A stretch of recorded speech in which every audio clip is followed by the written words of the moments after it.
You know, I had a lot of time while I was off to think about what do I really want to do with my life and what is really mine to do.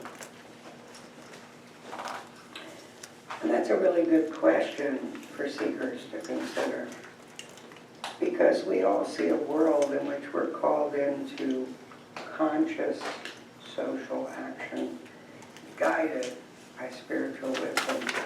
And each person is guided to respond to something different. We're each guided to respond to what's in our heart and what has meaning to us. And each of our paths is different.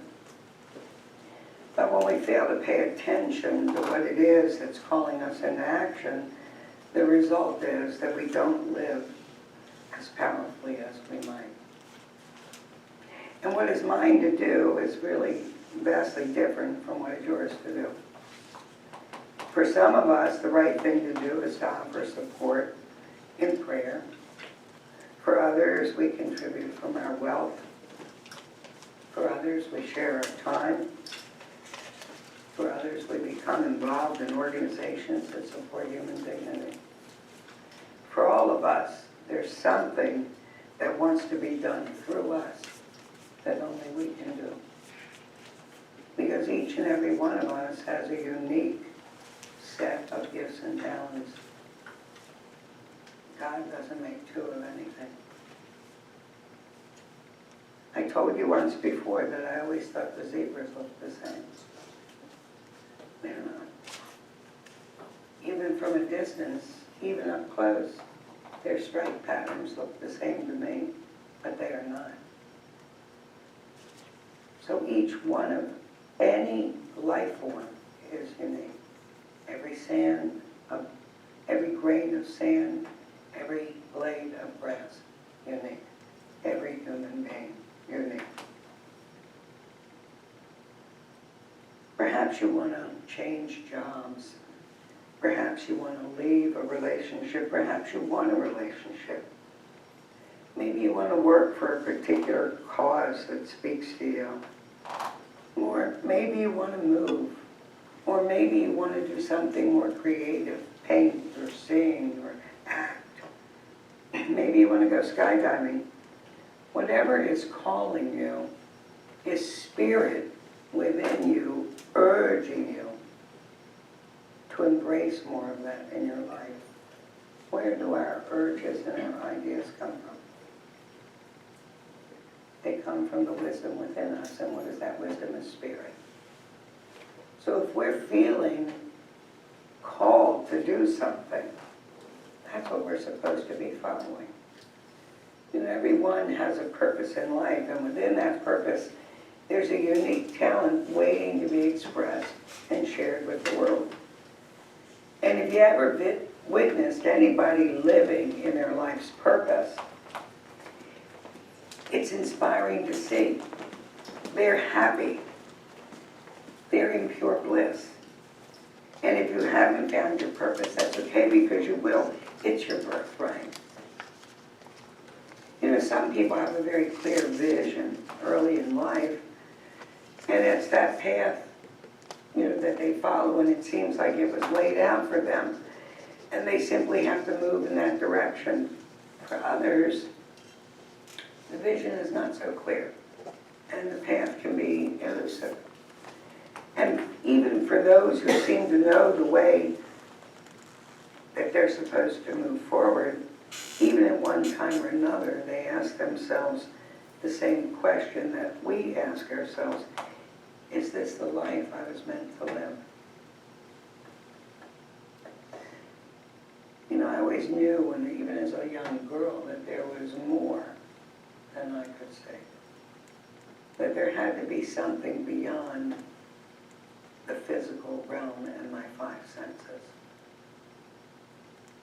I knew that I didn't know the answers, but that I knew there was something beyond me, beyond the human experience. You know, we had a minister from another teaching that came and took some classes with me. And this was a teaching that's more spiritualist, more humanistic. They don't really believe in God per se. So I would ask the question, who made the oak tree? Where did the ocean come from? We certainly can't say man did it.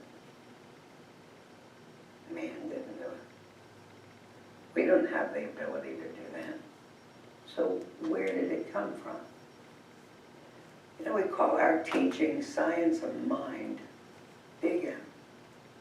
And that mind relates to and refers to divine intelligence. That's exactly what it means. Because there is a divine intelligence at work in our world. I don't care what you call it, that's what we call it. You call it whatever you want.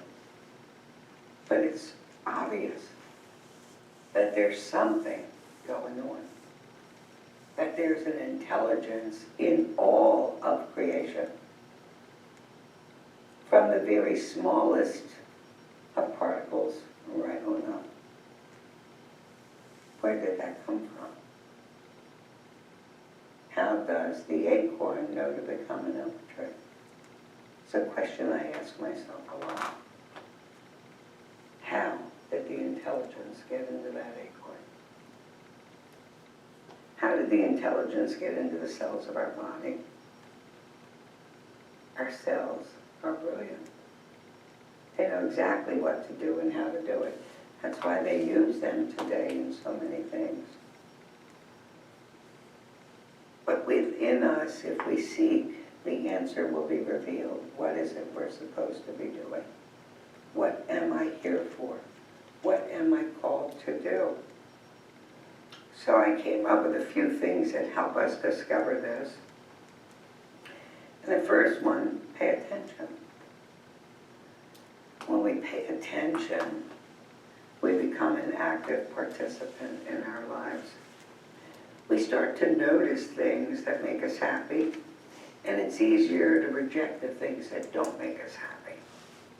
If we think back to all the times when we felt fulfilled in life, and this could go back to when we were children, then we should ask ourselves these questions. What were we doing? Who were we with? What emotions were we feeling? Do we have moments, have we had moments when we've lost complete track of time because we were doing something we loved? We have all had that experience of loving something and not even realizing what time it is because we're sucked into doing that. Then we can take the cues from these answers and start to unravel. We also should listen to family and friends and coworkers because they will tell you what you're really, really great at. And if you're really, really great at something, then perhaps that's a special gift. We don't all have the same gifts. I can't play the guitar. I never had an interest in learning. It's not my thing. It's not mine to do. So that's the first thing. Then we have to change the question. Instead of asking ourselves, what is my life purpose? Maybe we should ask ourselves, who is the person I want to become? Changing the question can help shift our perspective, and then it opens us up to an abundance of creative ideas and fulfilling experiences that maybe wouldn't have come into our realm. The truth is, we've all had glimpses of the person our entire life. And if you look at some of the themes you have identified, and you look at these themes throughout your life, you begin to visualize yourself as the person that you've been trying to manifest. You might see yourself as a travel writer, or a teacher, or an entrepreneur. And then think about what you look like when you're doing these things. Are you happy? Are you content? Are you vibrant? Are you surrounded with like-minded people? Don't hold back, because when you see yourself as this person and it's in alignment with your soul's purpose, you feel that it's right with every fiber of your being. And we have to take time for stillness. You know, we're in a very busy world, lots of constant stimulation. And it can be pretty difficult to quiet the monkey mind, the thinking, the turbulence, the monkey mind chatter, in order to even see a clear picture. So cultivating some stillness and some silence, it's a really great way to restore our balance, restore our energy. And we should figure out what silence means for us, because it could be different for all of us. Some of us like to take a walk on the beach. Some of us might like to journal. Others might like gardening, exercising, meditating. Whatever practice you prefer, it's important to access the stillness every day, even if it's just for a few minutes. Because tapping into the stillness creates inner clarity, and it expands our awareness, and this will help us discover ourselves with greater ease and understanding. Number 4 on this list I made is go beyond your comfort zone. Eleanor Roosevelt once said that you should do one thing that scares you every day. I'm not sure if I'd go that far. It's especially important when you're on the path of self-discovery. Living beyond our comfort zone, it really helps us embrace uncertainty. It helps us unlock potential. If you say yes to projects, experiences, or activities that shake up your sense of security, that can lead to the discovery and confirmation of your talents. When we strive to live outside of our comfort zone, we find ourselves confronting limiting beliefs that are based in false evidence appearing real, fears. And this is natural. Move through this knowing that you're going to come out on the other end having grown as an individual closer to becoming who you were meant to be. Do something different. It can be anything. And just see what comes out of that. Another thing we have to really do is give back. You know, once we discover our unique gifts and talents, we have to think about how we're going to share them with others. Sharing our life's purpose is one of the most rewarding experiences we will ever have. When we hone our skills, people will be drawn to us. Over time, they will want to give back to us by sharing their own gifts. Life functions with effortless ease when we allow ourselves to not only receive, but also to give. Then I have on my list, take action. This step is pretty simple, but it could be the hardest. Knowing our true selves comes from direct experience. So we have to get out of our head and live our life on purpose. We did the work, and now it's time to take a leap of faith. It doesn't have to be a drastic action. A slight change in the direction is enough to impact big changes over time. Many people live with limiting beliefs they learned while growing up, and now's the time to let go of the conditioned thought patterns and open up to new possibilities. This takes time. This is a process. It's not going to be a light switch that's going to happen on and off overnight. When I wanted to lose weight, I remember saying to my doctor, "I'm so disgusted. I starved all week. I lost 5 pounds." And the doctor would say, "You didn't put it on overnight? You're not going to take it off overnight." True, true, and more true. Same thing. We didn't accumulate these beliefs overnight. We've been carrying them with us for a long time. So it takes a little time to unload them. Allow yourself to be conscious of what makes your heart sing, and do that. You're a lot stronger than you think you are. Dr. Holmes, our founder, wrote, "Humanity's mind should swing from inspiration to action, from contemplation to accomplishment, from prayer to performance. This would be a well-balanced existence." In other words, there's a balance for each of us between action and spiritual practice. When we act in contradiction to our desire, that is a prayer itself. Better repeat that. When we act in contradiction to our desire, that is a prayer itself. And when we have a conviction and choose to act in a way that's not in alignment with that desire, that is setting that in motion. Because what do we know? That what we're thinking and what we're planting is what we're going to get back.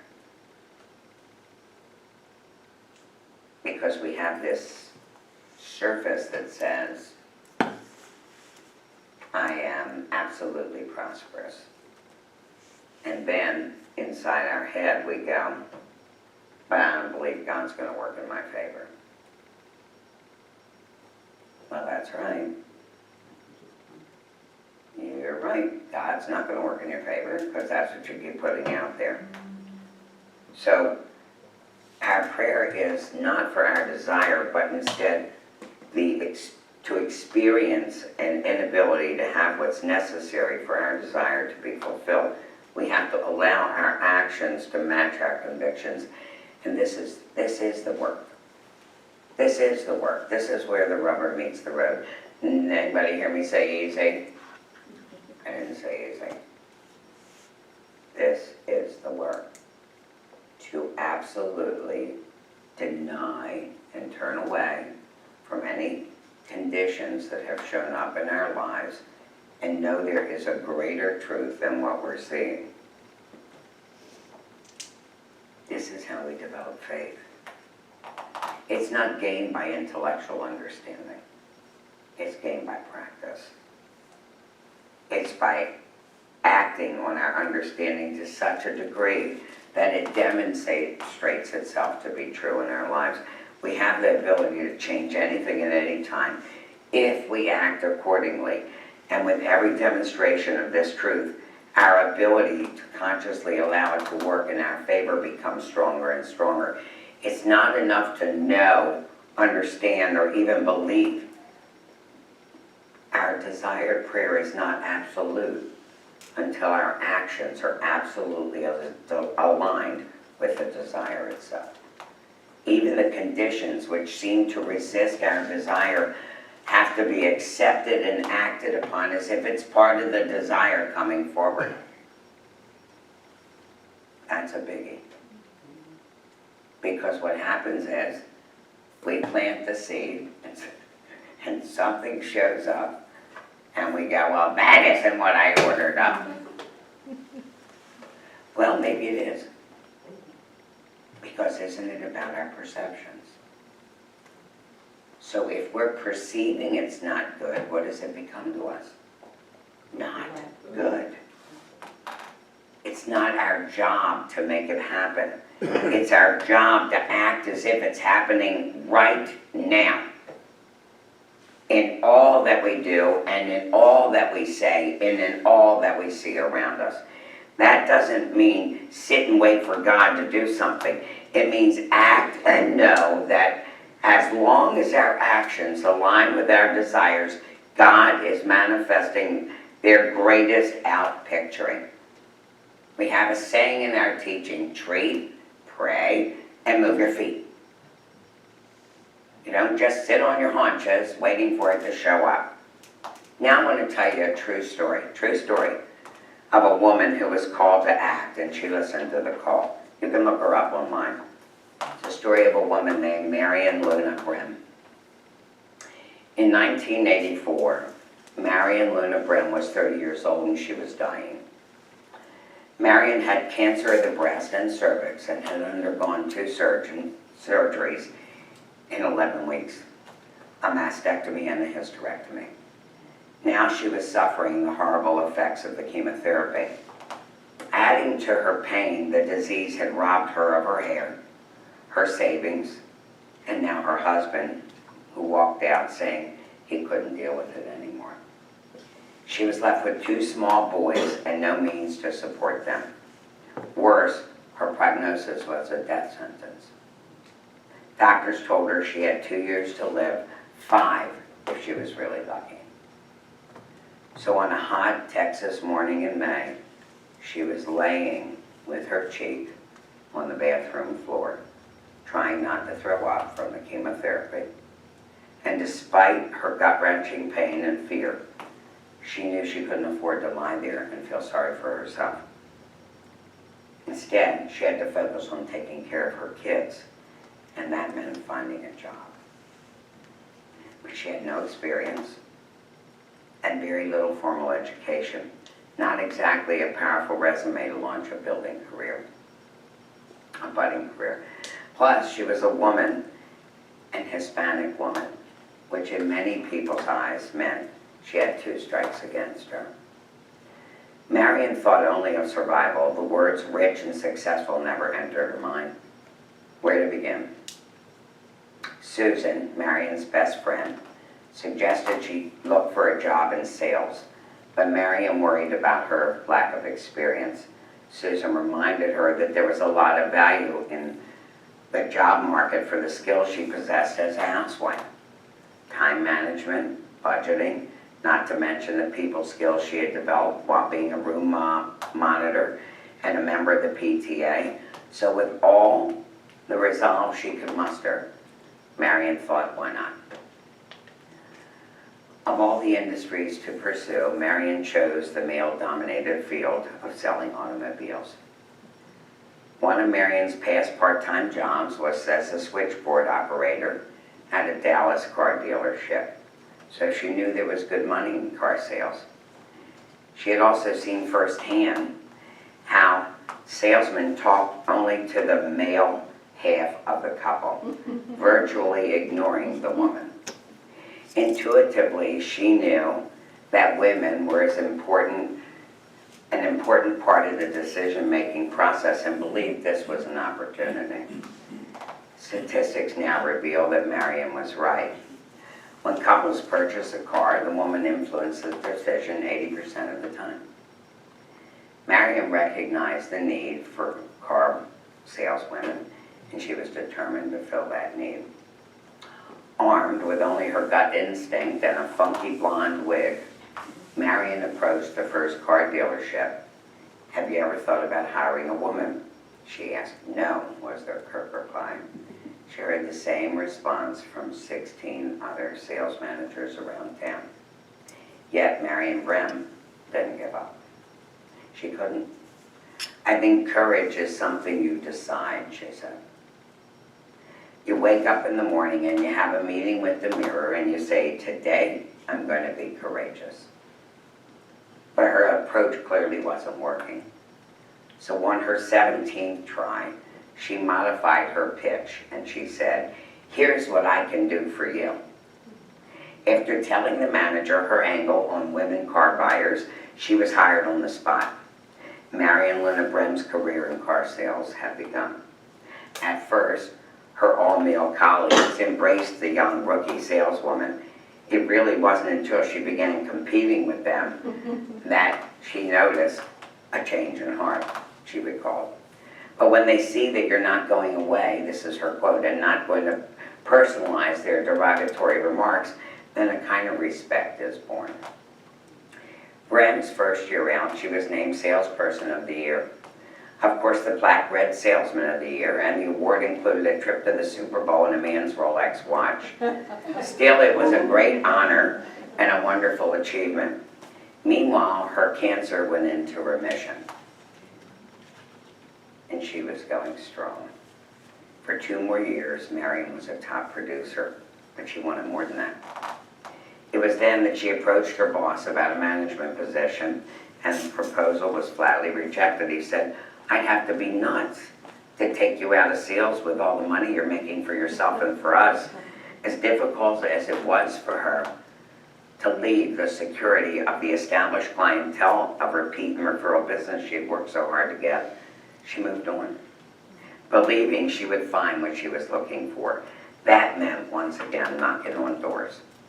After several frustrating weeks of pounding the pavement, she was finally hired as an entry-level manager at a new dealership.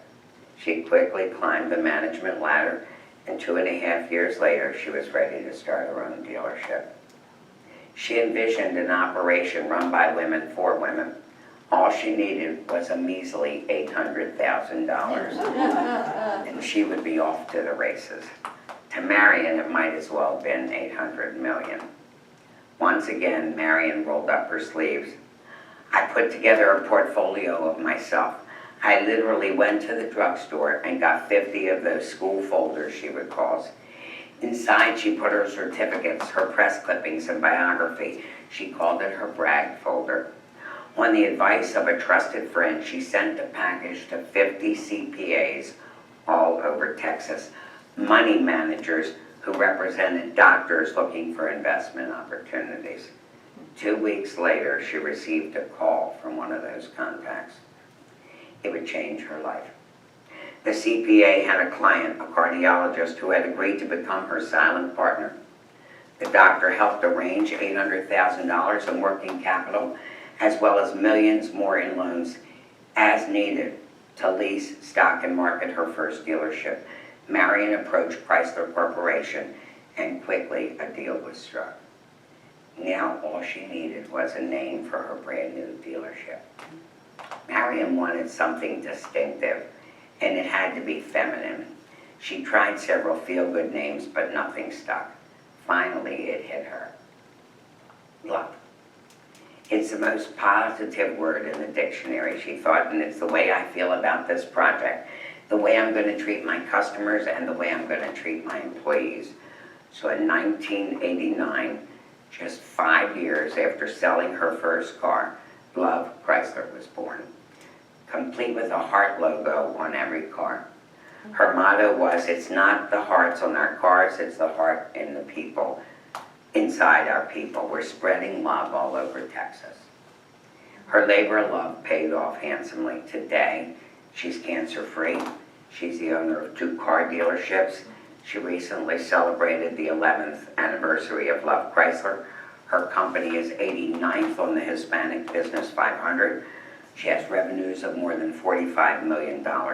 She's been on Oprah, she's been on Good Morning America, and she has won numerous awards. At the age of 30, she had lost her breast, lost her womb, lost her marriage, and soon the doctor said she was going to lose her life. She literally dragged herself off of a cold tile floor, put on a cheap wig, and took on a world dominated by good old boys. In the process, she raised 2 kids, beat a devastating illness, and turned steel into love. So, what is yours to do? Whatever it is, you have to do what Garth said, you have to begin it. Because whatever you can do or dream, you have to begin it. Boldness has genius, power, and magic in it. So I'm going to end this with a poem by our founder, Dr. Holmes. It's called The Call. This I saw, or else something greater, this I saw, or else some greater presence made itself known to thee. The universe is filled with life, the earth, the sky, the sea, and teemed with intelligence, with majesty and might. Deep within me, some subtle inner sight beholds and sees, comprehends and knows the all. No fears, no falters, but answers the divine call. To be as one, beyond the bonds of time and space, to overcome the bondage of the human race, and to leap with trust, undaunted and free, into the deeps of the infinite sea, whose waters calm and ready to receive those who in simple faith believe. So I want to share this affirmation with you. I want you to say it with me. I affirm that every action I take, I affirm that every action I take, every situation I experience, every situation I experience, every word I speak, every word I speak, and every thought I have and every thought I have is a reflection of my faith is a reflection of my faith that the universe that the is universe conspiring for my good. is inspiring for my good. When Larry passes the basket, take the affirmation. Okay? That's my talk this week. Let's do our peace, our prosperity affirmation in our program.